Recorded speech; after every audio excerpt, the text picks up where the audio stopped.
Hi, what up, beautiful people? This is me, the Infinity Midwife, coming to you once again. I hope y'all are taking care of your minds, your hearts, and your whole being. Okay. I was inspired to do another collective message. So I was able to actually, I'll just give you guys a little bit of what do I do in order um, to get this messages out. So I usually, I have this whole ritual where I actually draw the cards before I actually get on here, and I actually sit with it. So I actually meditate before I actually come on here and actually share the message. So I wanted to do that with you guys tonight. I hope y'all are hearing me clear, and I hope y'all are taking care of yourselves and everything's all right. So this is a last minute message that I wanted to share, and it's regarding. Well, I pulled out two oracle cards, and then out of those two oracle cards, I kind of clarified with some tarot, and it's really interesting what I did pull out, and I wanted to share with you guys, what came out of it.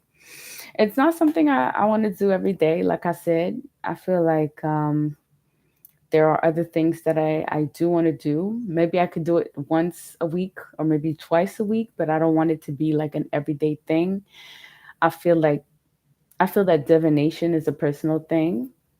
It can also be a collective thing. It can also be a way of life. And I'm just coming into being more confident with my divination tools. I have others that I use, but I'm just gonna stick to the basics, and hopefully it's going to help you guys, understand a little bit more. If it resonates, it resonates. If it doesn't, just overlook it. Okay. So without further ado, the first oracle card that I got for today, today's Sunday, is um, elderberry. Okay. So this is the first card that I got. Right. As you can see, right, it's a card that represents cycles. Elderberry, in and of itself, it's a plant that is consumed for antioxidant properties. It is something that is good for your lungs if you're going through a cold, if you're going through um, some form of, I would say it's regarding more of the lungs, but it's also good for, all the blockages in the nasal area and as well as in the lungs area. So elderberry is really good, once we enter the fall season. And it is very interestingly described in the book, because there is a book that accompanies this, as to how elderberry, has a whole cycle of coming into flourishing, how it is being harvested, when it is the most potent to harvest, just like any other plants, but this one is particular. And the way it is written on the card, it says celebrate the cycles. Okay, so that's the first card that I pulled today. And to me, if we're thinking about today being Sunday, today is the day of the sun, and the sun represents our personality. It talks about, um, where we are on our journey as individuals. How do we present ourselves into the world?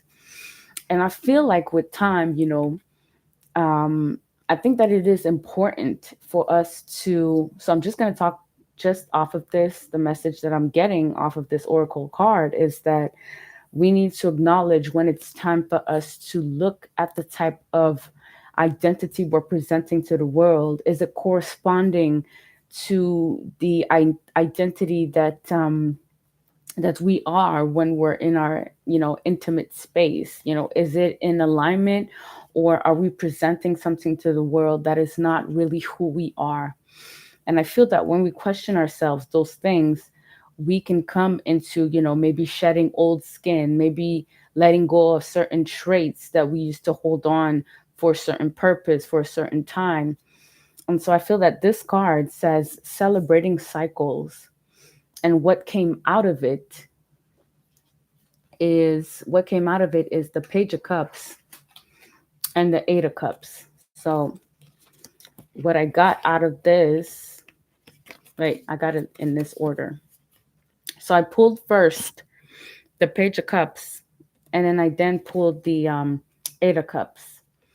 And if we're in, if we stay in the same message of, you know, celebrating the cycles, when we look at our identity, today being the day of the sun, I feel like we are to ask ourselves, what are the things that we need to embrace? What is the newness? What is the new traits of our individuality that we want to embrace?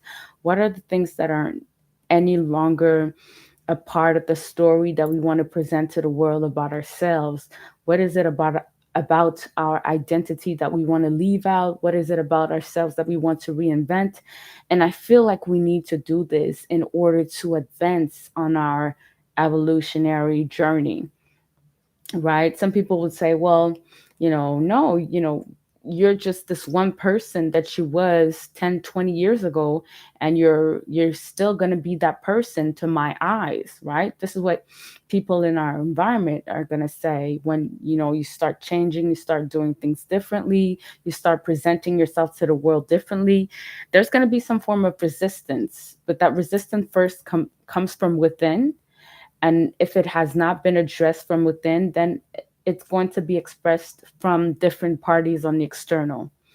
But once you've made peace with, changing certain traits, letting go, shedding skin, becomes becoming a new or better or improved version of yourself, and you've made peace with it, I feel that, when there's external resistance, it's also a good thing because it allows you to affirm more of who you are becoming. So, the Page of Cups, what it spoke to me is that as we are celebrating cycles, we are embracing the new, right? Page of Cups can speak about newness, serendipity, becoming more, um, allowing, our inner child to just be more out there, to present itself more out there, being more joyful, allowing ourselves to be more, in the flow of life. Because the Page of Cups, I like to look at the pages as, bringing they're the bearer of messages, okay? And the bearer of the type of bearer or message bearer that the cup bring or the Page of Cup bring is a message of newness, a message of love, a message of, some form of emotional newness. So it's adding up to your identity, something about yourself that you want to improve, something about yourself that you want to maybe change or, be different, the way you think about yourself, the way you present yourself to the world. I feel that this is about embracing a new cycle with this card, the oracle card that I picked. And then the eight of cups is speaking about leaving behind, letting go of old stories, letting go of old narratives, letting go of maybe old traits that we no longer need to identify with, letting go of old stories, letting go of old hurts, letting go of negativity, letting go of self sabotage talk, letting go of certain things that isn't enabling us to step into the newness of a new cycle, right? And when again we come back to this oracle card, celebrating all cycles, it means, yes, you have to celebrate the newness that is coming into your life, newness about you becoming a new version of yourself. And you need to also celebrate what needs to let go of, right? It can be a letter that you're writing to yourself. It can be throwing out clothes that no longer represent you. It can be, some form of ceremony, some form of ritual, that can symbolize is that you are letting go of that older version of yourself that isn't no longer, or that isn't anymore serving you.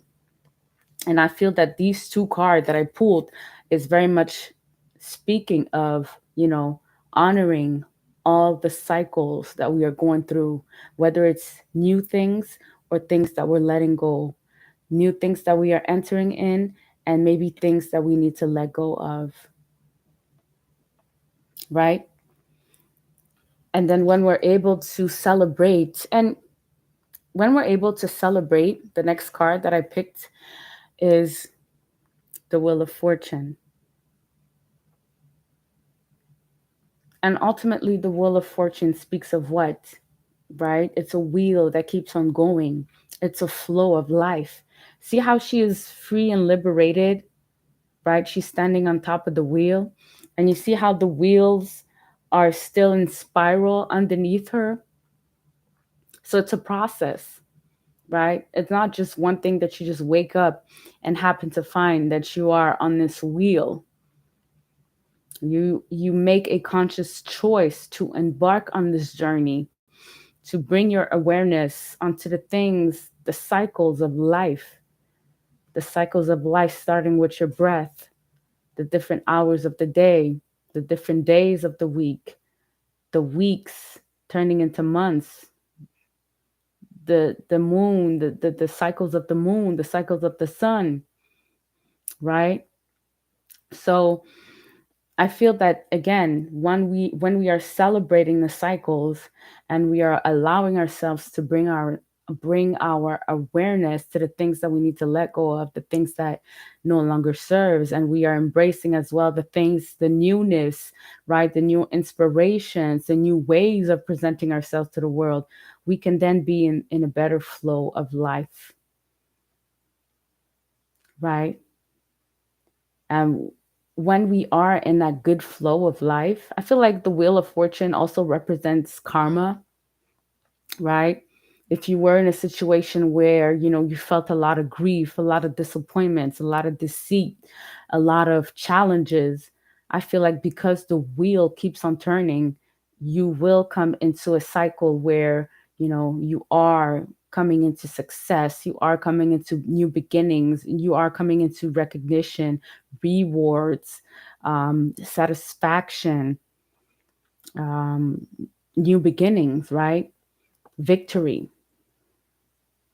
So this is just the wheel turning. And so we have to, when we are celebrating the cycles, we ultimately get into this flow of life where we are no longer holding on to, right, certain narratives, certain stories that keeps us blocked. And that's when we develop our intuition, the high priestess. Those are all the cards that I pulled in that order, right? See how the high priestess is in her peace, she's in her knowing, she's just going. She's just going with the flow of life. She's walking, she's allowing the wheels to turn with that inner knowing, with her faith, with that constant reassurance of life that everything is all right.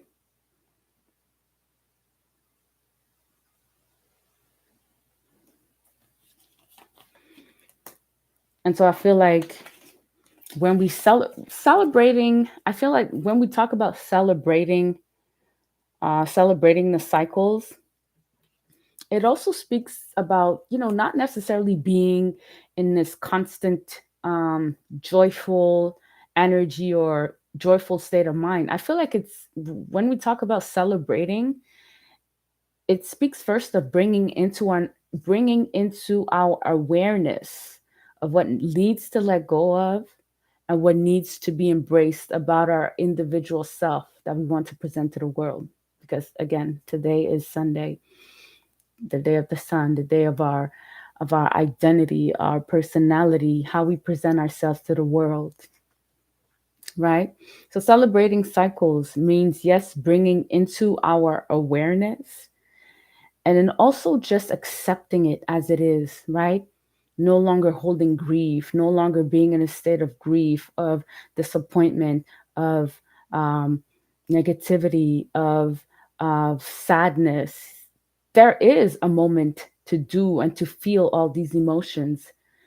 But in order for the wheel to change and to be in that flow of life, we need just to open our arms and accept that all things constantly are in movement.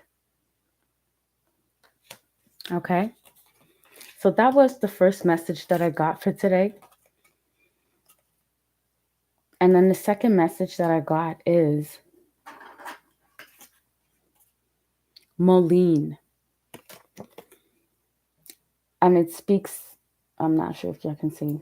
So there is a spider web and the mullein flowers. Mullein is a very special herb.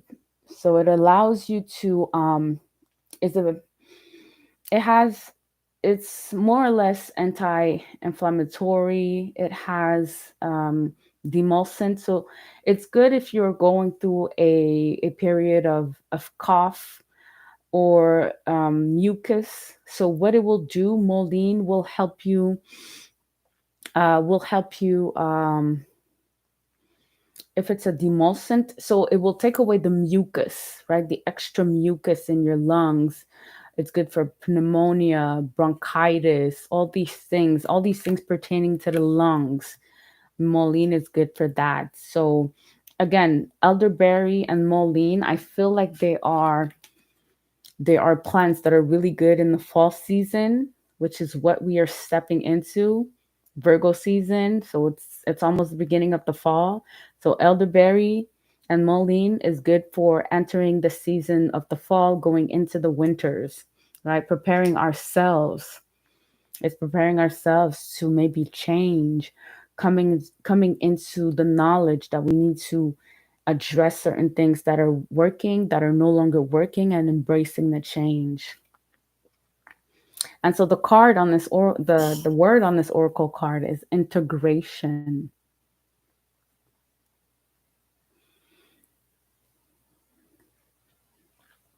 And so when I read the meaning in the book, integration means what? It means looking at different perspectives and also bridging the gap between those different perspectives, right? So it speaks of higher perspective. It speaks of, seeing things with a broader lens, right? Not just focusing on the small things.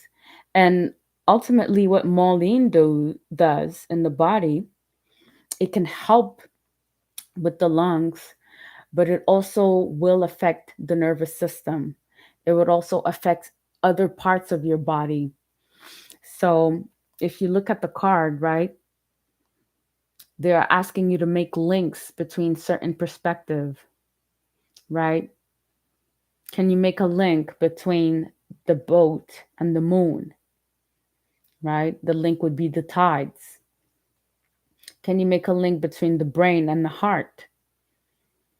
We can make a link, which is the nervous system, the circulatory system, right? The blood, the veins, the arteries, right?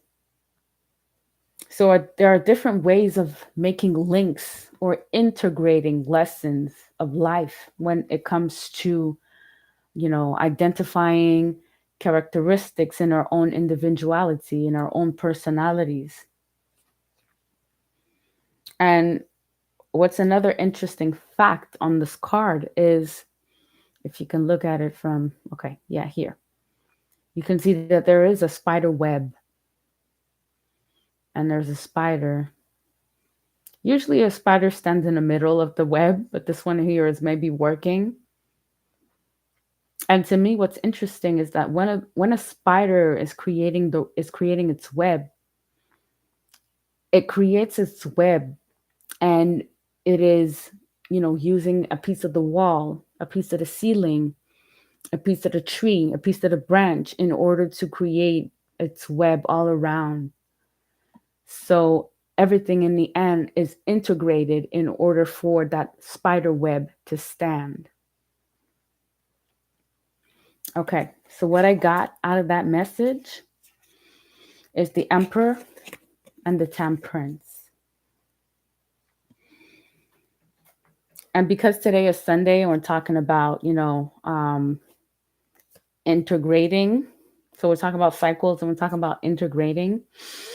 If we look at the Emperor is someone that is the divine masculine, right? Someone that sits on his throne, that is in control, that has authority, that has power, right? He knows where he's going. He knows where he's coming from. He makes head and heart decisions, but most of the time, very logical, analytical, observing. And that's the emperor. Look where he sits. He's poised, right? And look, he's holding the chess piece, right? The king's piece in his hand. He strategizes, right? He strategizes. Look, he's not even looking at the piece, at the chessboard. He just knows that he wins, which is it's a very masculine it's a very masculine trait. And I feel like we all have masculine essence and feminine essence within ourselves. And it represents our most of the time divine masculine represents this external part or this part of our identity that we present to the world. We want to present ourselves as very in control, um very authoritative, very powerful. We want all these things, and they are valid things, right? Some would say it's things of the ego, but I feel like in every individual, we should aspire to have some form of authority amongst ourselves, some form of power, some form of control. We want to do all these things, but we cannot do them if we're not tempering, if we're not balancing, if we're not alchemizing. And that's what the temperance does. The temperance is an angel. Look at the wings. I don't know if you can see. The temperance has angel wings. We can't really see on this camera, but there's a halo on top here, and then there are the wings that spread out. And see how the temperance is balancing the light and the shadow. It's someone that alchemizes, right? That it's someone that balances the mind and the heart, the emotions, the logic. So I feel like, yes, we want to present ourselves to the world as the emperor, right? The divine masculine, or we want to use and we want to stand in our masculinity as the emperor. And I feel like the old model of, standing or being a strong, having a strong identity was mostly when we were dominating, when you were even to the point of becoming abusive to others or dominate amongst others. But I feel that we are coming out of that era, and we need to temper ourselves, have balance, more balance between what our heart tells us and our mind tells us. And that's what the temperance does, right? It balances out the water and the fire, the light and the dark, the masculine and the feminine.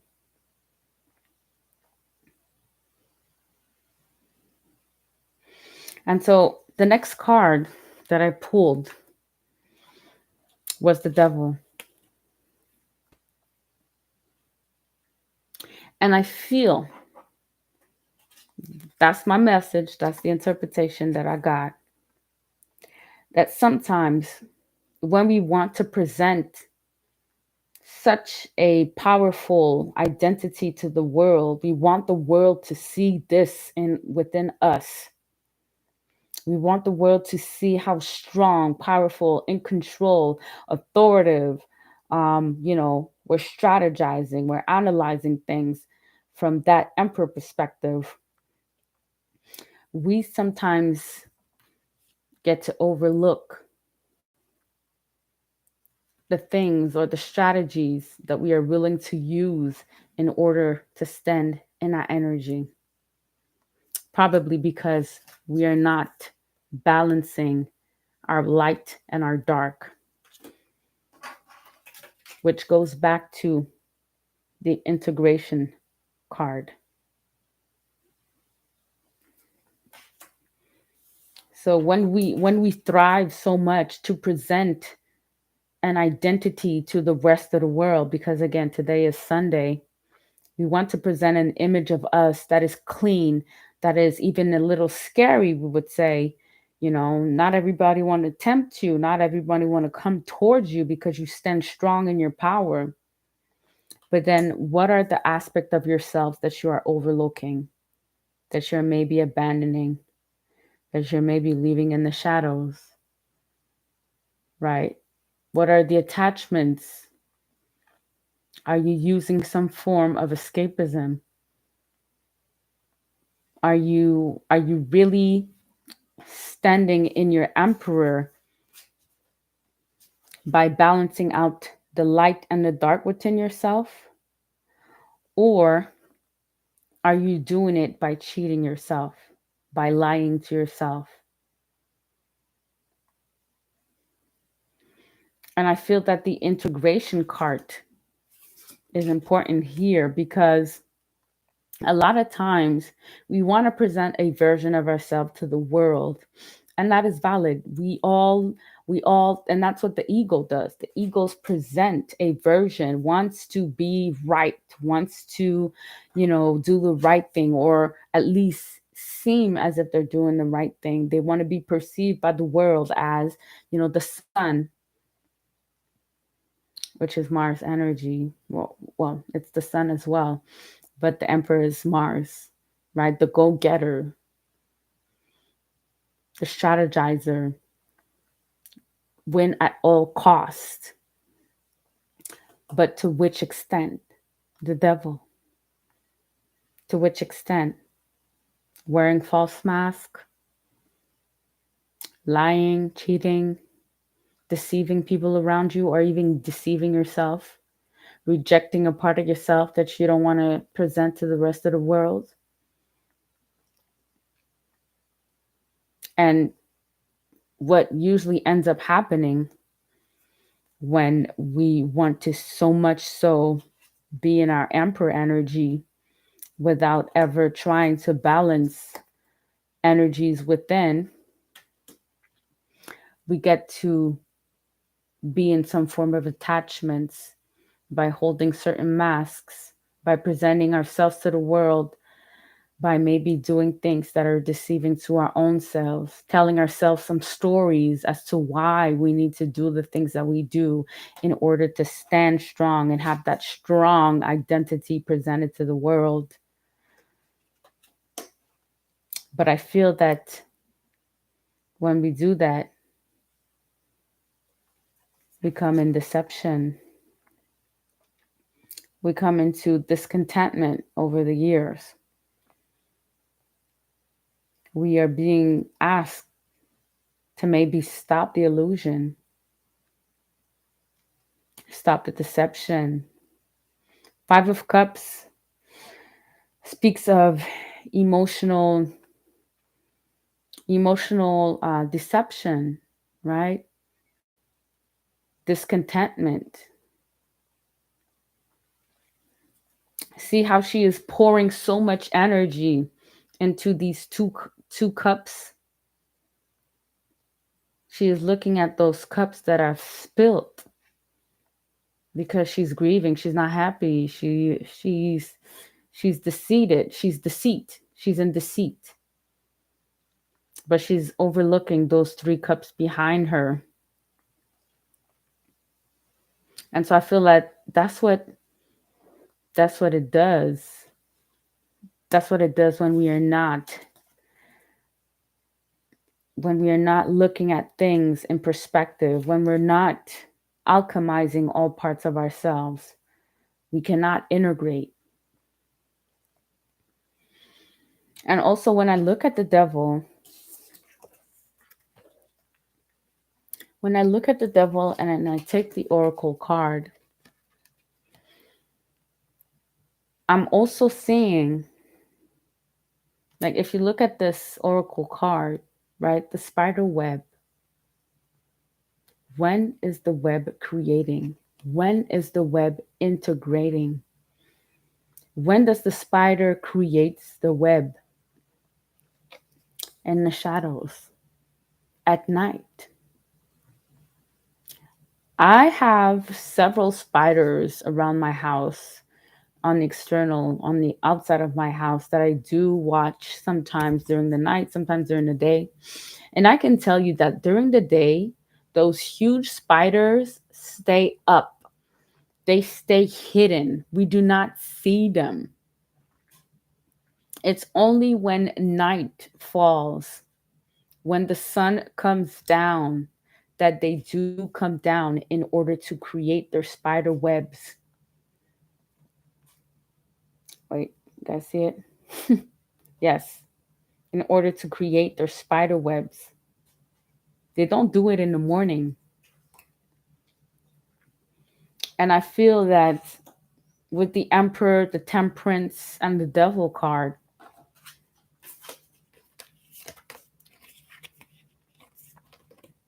we have to take a look at our shadows and to maybe ask ourselves, what is it about my identity? What is it about my personality?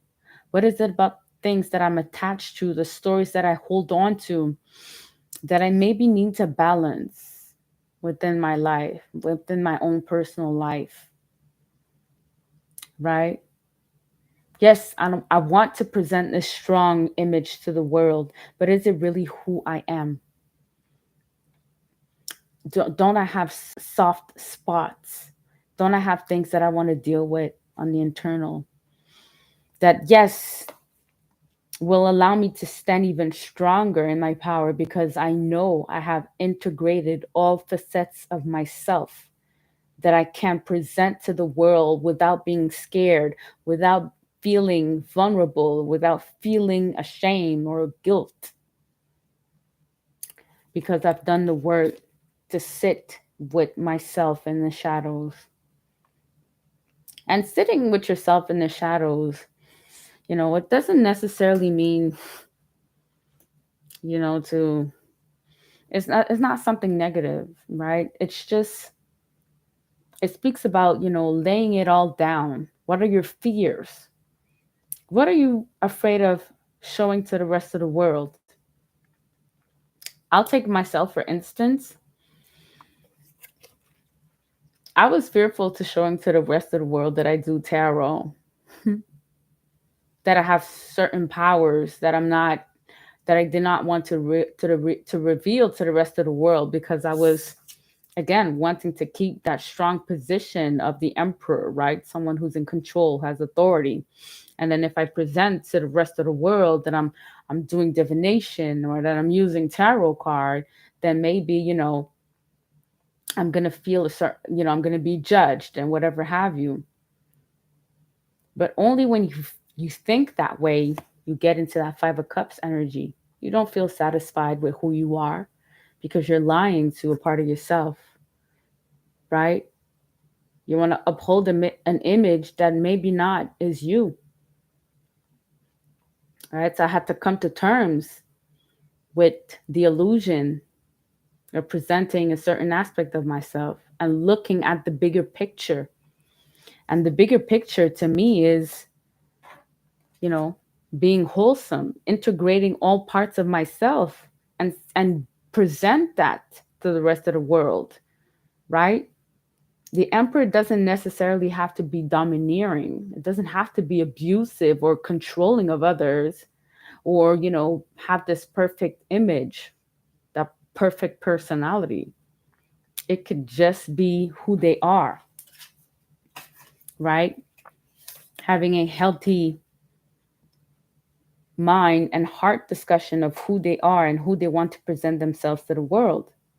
And I feel like when you're more integrated, you've integrated aspects of your shadows, aspects that you don't want to present to the rest of the world, your fears, your vulnerabilities, the things that you're not proud of that you've done in the past. When you bring your awareness to these things, I feel that you can then create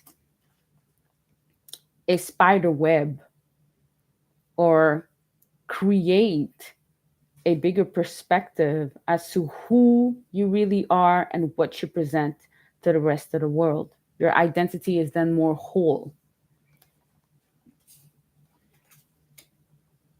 And when you can then do these things, that's the outcome that I got. It's the Six of Wands.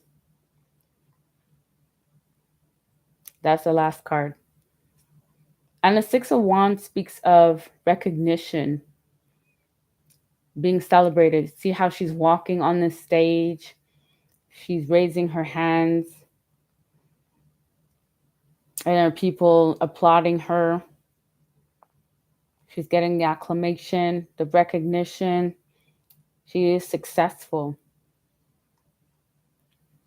And because today is Sunday and we're talking about our individuality, our personality, what do we present to the rest of the world? I feel that the Six of Wands speaks of, yes, victory, but to me, it speaks of being victorious towards your own self, being victorious towards your own self, because you know what you need to constantly integrate and when to do it by respecting the cycles of life. And when you feel victorious that you have done this process, as within, so without, you will receive some form of recognition, victory that's going to be expressed on your external, but it needs to be first brought to your internal awareness that you need to live. You need to bring your awareness to the types of cycles you're going through, beginnings and endings, and then integrate them to be fully successful in presenting the true, authentic self that you are to the rest of the world.